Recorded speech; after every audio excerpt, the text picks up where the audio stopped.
running out of space on this SD card. We talk so much. Next you know, just have to delete some episodes. I put pictures on it. I went to a show by a group called Mr. Big. They hit it big Buffalo. one time. They did, yeah. They had that song, "To Be With You." Remember that one? Nope. I'm the one who wants to. Billy Sheehan, Buffalo guy. Yeah. David Lee Roth band. He was in it. Eric Martin. Nothing. Paul Gilbert. Nothing. I do remember the group. I remember the name, but I know I knew the music. But yeah, so I took a bunch of pictures. 80s. Yeah. How would you not know that? I think 90s. Really? I think early 90s. Okay. Yeah. Whatever the case. That's got nothing to do with nothing. I'm Thom. I'm Jack. And here we are. What to do with your old explicit content? The show about whatever we feel like talking about that doesn't really have any answers. Man, if you listened to the last episode, we just talked. Yeah. I don't even know if we had a particular topic. We did. We did. We just don't know why we were talking about it. We actually, just for people who want some behind-the-scenes context, we typically record 3 of these episodes in a clip. And that way, we're not stuck recording every week. And not that Jack and I... Because I've known Thom long enough to know what Thom likes to do is find something and turn it into something big. Yeah. And then just watch it real out of control and go, holy crap, how do we control this thing? And I'm like, I'm just doing this for fun. But it's been fun. With the 3 at a time, it takes a lot of pressure off in terms of keeping the content out every 2 weeks, which is what we've been doing. I sound like George W. Bush there for a minute. We're doing content every 2 weeks. 2 weeks? No? I don't know. Yeah, it's not a great That was a long time ago. And, oh man, no, I totally lost my train of thought. What were we talking about? So we do this every 2 weeks. We just, you were talking about behind the scenes things, but I don't think there's too much going on behind the scenes. Right. So typically, the topics we literally don't know what topic we're going to come up with until we actually I know, start it's a talking. surprise, you guys probably. So, and it's true. I mean, it's not like some people I know when you listen to some podcasts or radio shows or any of that kind of stuff. They research, they put stuff on Post-it notes on their wall. Yeah. We don't. Or they say, oh, this is totally spontaneous. This is spontaneous. Like we are spontaneity. We are the epitome of spontaneity. The epitome of spontaneity. That'll be the name of this episode. So Jack is... total randomness. Jack's letting me pick the topic. You ready? Hit me. Fighting the man. Fighting the man. Fighting the man. All right. Context? So, got my property assessment. All right, I live in a town called Oakfield, New York, and I will say that Oakfield, it's a great town. I love it here. Love my neighbors. You met my neighbors today before we started recording. I did. Very neighborly place, beautiful place. I don't have a single problem with Oakfield. I don't have a problem with my house. The problem I have is we bought this house 3 years ago, and we bought it. The price of the house was $147,000, and I say that because it's important. That's the number. So 3 years ago when we were assessed, they just assessed our house at $147,000, and then I looked at all the other houses on the street, and I go, well, and if you look at the street that I live on, there is 7 or 8 houses just on this street that were built within a year of each other in the early 1920s. Exact same dimensions. I mean, the windows are the same spot. Like, it's a cookie cutter design that they use. Yeah, it's a Sears and Roebuck house, probably. Do you think this is a Sears house? I mean, it could be without the front porch. I never thought about it. Yeah. Whatever the case, same house, same square footage, same lot size, everything. And my house is assessed 47% higher than the second of its type. And there's a house that oh my gosh, that's less than half. You need to quit mowing your lawn. It's funny you say that. So this guy in Medina, whose name I won't mention, but he was on the village board of Medina, New York, and his house, like on the exterior, it looks like a drug house. Yeah. On the inside, it's just a normal house. And the house is assessed at like $25,000, $30,000. And on some level, it's brilliant. I used to have a customer. They've since, I don't know if it's the same people or somebody new moved in, but it was a huge old farmhouse. And it had that gray asphalt siding on it. kind of like scream 1930 something. And you walked up to the house, and it was like, it's well maintained, but it looked really, really out of date. And then you walked inside, and the house was beautiful. You go up the stairs, and they turned had like 4 bedrooms. They turned one of the bedrooms into a master bathroom suite. So it had like a garden tub in the middle of it. I mean, the whole house is drop dead gorgeous. And they pretty much admitted they did it just to keep the assessment down. Yeah, well, in my case, they used my price, which should have been the guiding price, and then the other houses over the next 2 years should have eventually started catching up with mine.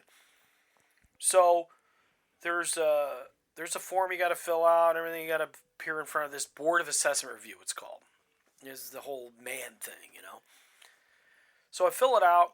The basis of my complaint is, hey, my house was worth $147,000. I mean, it was maybe a little inflated because we bought it in the middle of a pandemic. There were some cost overruns in terms of the renovations and things like that.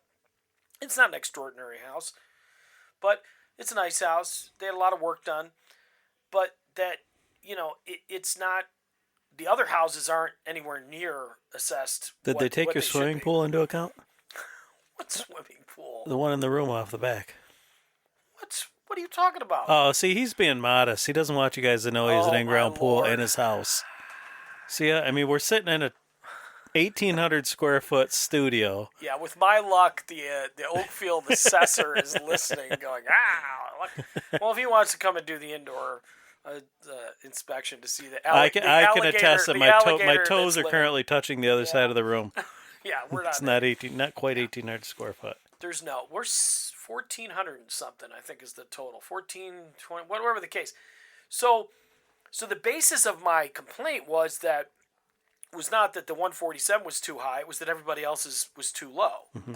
And it's a thing. It's called. Oh, your neighbor's gonna love you for that. Listen, if everybody's house goes up, we all are okay. But I shouldn't have to pay 47% higher in property taxes because the assessor doesn't want to aggravate everybody in the neighborhood, which is what he's doing. So, and his name's Barry Flansburgh. Sue me, Barry. I don't care. Everything I'm saying is true. So anyhow, so I go to this Board of Assessment review hearing, and that's the basis of my complaint. It's like, dude, and they would constantly go back to, well, you paid $147,000 for it, right? Well, yeah. Well, then that's the market value. Okay, well, I'm not disputing that that's the market value. What I'm saying is that everybody else's house around me is assessed at too low in relation to mine. Okay, but how much did you pay for the property? I mean, and this is how the whole hearing went. And then at one point he said that one of my neighbors, they asked, one of the guys on the board knew one of my neighbors, and they said, well, that house is assessed at $117. Well, what would that sell for? What's the market value? He says $160. He said, well, you're just going to have to wait. It's going to be 2 or 3 years, at 6-7% a year before they catch up to you. You've set the standard, okay? Now, this is all, my sister's an attorney. This is all illegal. I have to, but the thing is, I go in front of this Board of Assessment review. They just rubber stamp what the assessor says. Now I got to take it to the next level. And it's just aggravating that. They seriously didn't raise everybody's assessment by no, a ton? Because I know up where we live, everybody's assessment just went through the roof. Right. So where you live is Orleans County. I live in Genesee County. I'm hoping the listeners could care less about that. That's the only reason I didn't mention it. Either way. Yeah. Well, anybody that's got a property assessment is going to care. Right. In where I live in Oakfield, they assess every year. So I think basically what the guy does, he's got some kind of standard formula. He says, I'm going to go up 5, 6, 7%. Now, a house like mine sells at a higher rate, $147,000. He's got 2 options. He can do the big lump adjustment for everybody, and then what people don't understand is when your property assessment goes up, it doesn't even necessarily mean your property taxes go up. Your assessment can go up, and your taxes can stay relatively stable. Right. That's as long as everybody's goes up. Yeah, right? That's pretty much what happened with ours. Our assessment went up quite a bit, which I didn't think was unreasonable considering what they're saying the houses are going for now. Right. But our taxes didn't really raise that much at all. Correct. And if everybody's paying a rate based on the $120,000, and I'm paying it at $150, I mean I'm getting hosed, getting shafted. Yes. But the thing was that they they just absolutely just didn't want to listen to any of this. And I think it's because the assessor has, since he does it every year, he's avoided having that one big leap because of the type of thing that happens in Orleans County where they do it every 5 years and then it doubles. Everyone goes, my assessment doubled. This means my taxes are going to double. And then they're dealing with a whole influx of people going to the Board of Assessment Review, all that kind of stuff. Now, this year it was the Board of Assessment Review in Oakfield was just me and another guy. So, I mean, in his mind, So it's really not a big battle to just put their foot on your neck.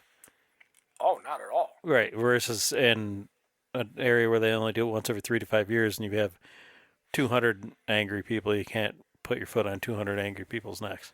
Well, you can, but you got to be prepared how you're going to deal with it when you do it. But that goes back to the man, and it comes to there's an ethical thing too. And as I was getting into it with this guy on the Board of Assessment Review, the assessor, at one point I said, hey, I'm not arguing the market price of my market value of my home, or even that the assessment is too high. What I'm arguing is that everybody else's is too low, and I'm being penalized. I said, but your problem is... So is he saying you overpaid? No, he didn't say they overpaid. He said that the sales price overrides everything, and that I just have to wait for everybody else's assessments to catch up with mine. But did yours go up again?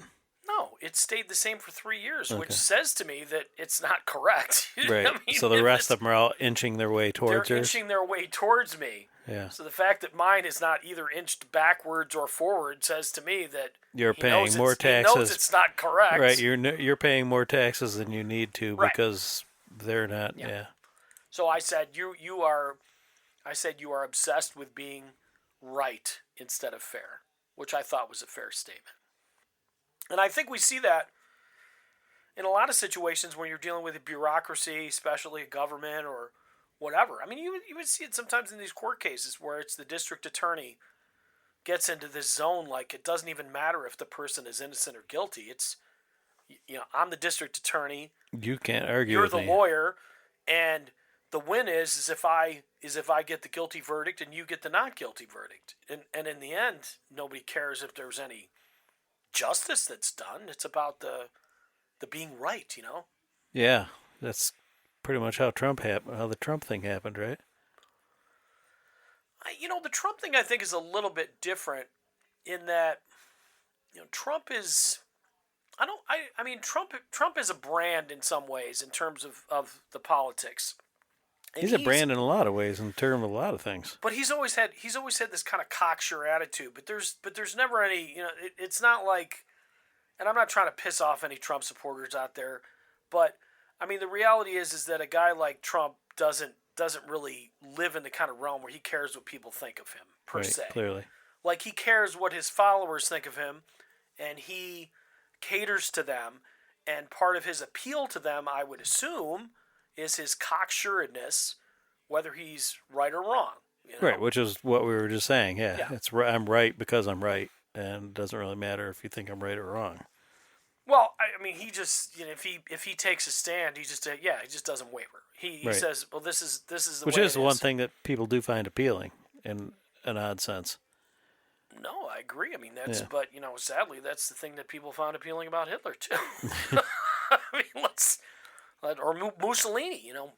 Mussolini's probably a better comparison than Hitler in terms of the political style. I'm not going to get into hyperbole and be like, Trump's going to start the next Holocaust or anything along those lines. But the similarity is when you have a strong leader. What a strong leader does is that they just they say what they say, they mean what they say, and they don't change. Like they don't. There's like a Russian leader. Isn't that what we're supposed to want though in a leader? That's a great question. Honestly, isn't that what we're supposed to want? Somebody that says what they said. Was it Chappelle when he came out and said people haven't seen anything like Trump before because he says in that one debate he says, "Yeah, the system is rigged. You know how I know it's rigged? Because I played it, and it's rigged." Yeah. Right, but still, I don't understand. That's all. I should say that's all fine and dandy. And going back to Hitler and Mussolini, this has become really intense, but I like it because it's things that people should think about. If you really get down to brass tacks, if you supported Hitler in the early stages of the Third Reich, then at what point do you say, okay, we don't anymore? Or but I'm just saying you were in great shape. yeah. Like you were doing well. Like you didn't, as long as you didn't and have any kind of moral. How does that comparison fly with today? Well, I mean, I don't see on a micro scale, we go back to my assessment. Okay, so if Thom is the only guy that's getting screwed on his street on his assessment, why is everybody else on the street going to give a crap? Okay. I'm the only guy that's assessed at this level. I'm the only guy that's paying this percentage of taxes. You're also the only guy that's going to give a crap about it because I'm the guy that's going to give a crap about it because I'm the one that's getting screwed. Okay, pardon the language, but that's it is what it is. So, in Germany, all right. So if I'm not Jewish, I don't have any Jewish friends, and you're starting to round up the Jews, and if it's not something that I mean, even if but you're see that doesn't necessarily play out to the political realm of today, because I don't see necessarily Trump, and I know a lot of them. Obviously, I have a lot of close friends that are huge Trump supporters, and I don't see them finding any advantageous reason to like him. I mean, it's not like your investments were not doing better under him. I mean, that's a fact. They're doing better now than they were 4 years ago with all the drama that was going on and everything else. And, pretty much a good vast majority of people are not going to either like your decision or they're going to hate you if you support the guy. Whereas as if you don't say you support anybody or you say you support, the current administration, that's not as likely to be the case. So there doesn't, you talk about Hitler and Mussolini's supporters being in pretty good shape. Yeah. But I don't see how that equates with Trump supporters. It equates with Trump supporters. I mean, how are they in good shape? As a high school teacher, other than the white privilege thing. Well, I don't even think it's not even white privilege. Yeah. Because the story I was going to tell you is I have these young African Americans that I teach, and they will say things to me like, and very bold, like, I don't care if he's racist or not. If the gas prices are going to go down $1.50, I'm voting for the guy. And they're not saying this in such a way that is totally flip, but it goes back to like your personal, what's in it for me. Okay, if I'm looking at me and I'm going, what's the most important thing to me? Important thing to me, if it's gas prices, if it's inflation. So even inflation. So what is the cause of inflation? You get a lot of people working. Of course. Right? But the flip side is if you have high unemployment, which high unemployment could be 9%, which is, still a small percentage of the population. At 9% unemployment, your gas prices are low, your food prices are low. So who's going to be upset about the 9% unemployment? Probably the 9%. And the other 91% are going to be like, well, you know what? At least I'm not paying $8 for a dozen eggs. That's what I was going to say. One thing I was going to say is, under that context, the people that he's appealing to are, in a lot of cases, people are living, hand to mouth. Sure. So yeah, if you tell me you're going to lower gas by $1.25 or $1.50 a gallon, that's going to mean a lot more to me than if you say, well, yeah, but my investments are doing good. Well, who gives a crap about your investments? You don't have any. Well, but you know what? I know, but you're saying you're buying a Big Mac, right? You're buying a Big Mac meal, and it's $11 versus buying it 6 years ago and it was $6. Yep. So then whose fault is that? Because all of a sudden you got to pay these fast food workers $15 an hour. Well, you know what? You should feel good that these people are making $15 an hour because they fought for it. But now I'm against that because of what it did to me. Now I'm paying $11 for a Big Mac meal. Okay? It said it. It's all full circle. If I'm not the Jewish guy in Germany, if I'm not the political opponent of Putin, if I'm not the political opponent of Mussolini, these guys all have supporters, and their supporters usually do pretty good under those regimes. So if they're looking around and maybe there's some questionable stuff going on, and again, it's not exclusive to Democrats or Republicans, but if you really get down to brass tacks, if you can do right by 70% of the population and screw over 30%, that's a lot. You're fine. Yeah. You're fine. Absolutely. Are you giving me a thumbs up because you like that, or I liked your analogy, and it came back around because it turned your whole assessment thing. It is. That's been my whole thought process. Is like I don't have, like, I can't rally people like the civil rights movement. I'm not with a group of people that this is happening to. I'm like the one guy, and at best, I'm going to get from my neighbors. They go, "Oh man, Thom, that sucks." Yeah. That's all I'm going to get. They're going to be like, because the flip side of it is, like you said, and I hear this more than anything, is, oh, well, you don't want to be the guy that gets everybody's assessments raised, do you? I was that guy once, yeah. Were you? But I'm saying it's not my fault. Like, if the assessments I was in the same situation. I'm not the guy raising your assessment. Yeah. Your beef is with this clown who's, just... Or your beef is the fact that you've lived in this house for 30 years and it hasn't been reassessed properly. And 25 years, this is not my fault. But. Right. There you go. Time. Really? Yeah. Well, that one went by fast. Yeah. I liked it. Good job. My sister. See, I know my sister won't listen to this one because she is so sick and tired of me bitching about my assessment. My son, just to wrap it up, so he was texting me something, like he said he was working on some renovations. He said, when I used to work on things at the house in Albion, I messed things up, and two of the examples he used were, like, my plumbing would leak worse than a guy with a bad prostate, and the stuff that I did was more crooked than an assessor in Oakfield. So hey, and listen, assessor in Oakfield, if you're listening, I don't like you. That's all. I'm just being honest. Oh, yeah, and that's the other thing. It's like all the people in this small town that know this guy, they all go, "Oh, he's a really nice guy." Of course, he's a nice guy. He's not doing this to you. That goes back to the 70%. If my guy... See, this is why we end the podcast at 20 minutes. All right, I'm going to stop. I'm just regurgitating. All right, listen, if you like the podcast, like it, share it, help us quit our jobs. We're going to go on tour someday. Actually, no, Jack won't let us. When Tom's homeless because his assessments got racked through the roof. What a fantastic way to end the podcast. All right, until next time, I'm Thom.